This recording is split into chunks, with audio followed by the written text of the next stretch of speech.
रामचरितमानस के उत्तरकांड से श्री राम जी का राज तिलक और वेदों का आकर स्तुति करना व वर मांगना। पिछले वीडियो में हमने आपको किस किसने मनुष्य के सुंदर शरीर धारण किए और श्री राम जी सबसे पहले किसके महल में गए, यह कथा सुनाई। आज हम आपको आगे की कथा सुनाएंगे।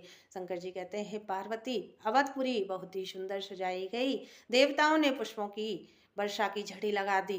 तब श्री राम जी ने सेवकों को बुलाकर कहा, तुम लोग जाकर पहले मेरे सखाओं को स्नान कराओ। श्री राम जी के वचन सुनते ही सेवक जहाँ तहाँ दौड़े और तुरंत ही उन्होंने सुग्रीव आदि को स्नान कराया। फिर श्री राम जी ने भरत जी को बुलाया, भरत जी की जटाओं को अपने हाथों से सुलझाया। इसके बाद श्री राम जी ने तीनों भाइयों को स्नान कराया।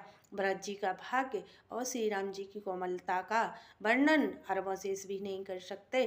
फिर श्री राम जी ने अपनी जटाएं खोली और गुरु जी से आज्ञा मांगकर स्नान किया। स्नान करके श्री राम जी ने आभूषण धारण किए।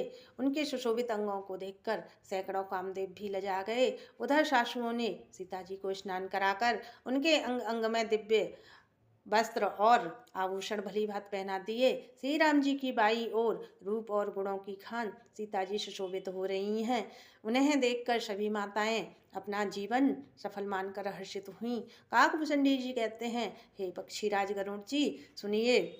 उस समय ब्रह्मा जी, शिव जी और मुनियों के समूह विमानों पर चढ़कर सब देवता आनंद कंद श्री राम जी के दर्शन करने आए। प्रभु को देखकर मुनि वशिष्ठ जी के मन में प्रेम भर आया। उन्होंने तुरंत ही दिव्य सिंहासन मंगवाया, जिसका तेज सूर्य के समान था। उसके सौंदर्य का वर्णन नहीं किया जा सकता।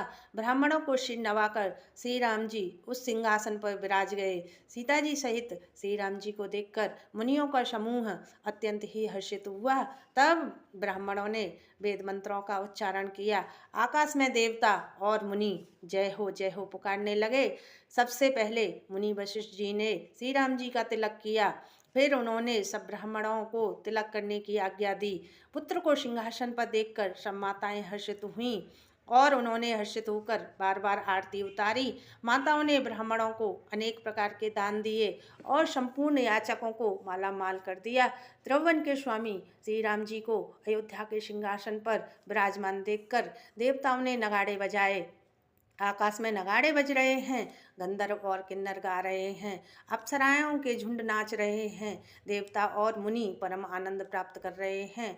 भरत, लक्ष्मण और शत्रुघ्न, विभीषण, अंगद, हनुमान और सुग्रीव आदि सहित क्रमशः छत्र, चवड़, पंखा, धनुष, तलवार, ढाल और शक्ति लिए सुशोभित हैं।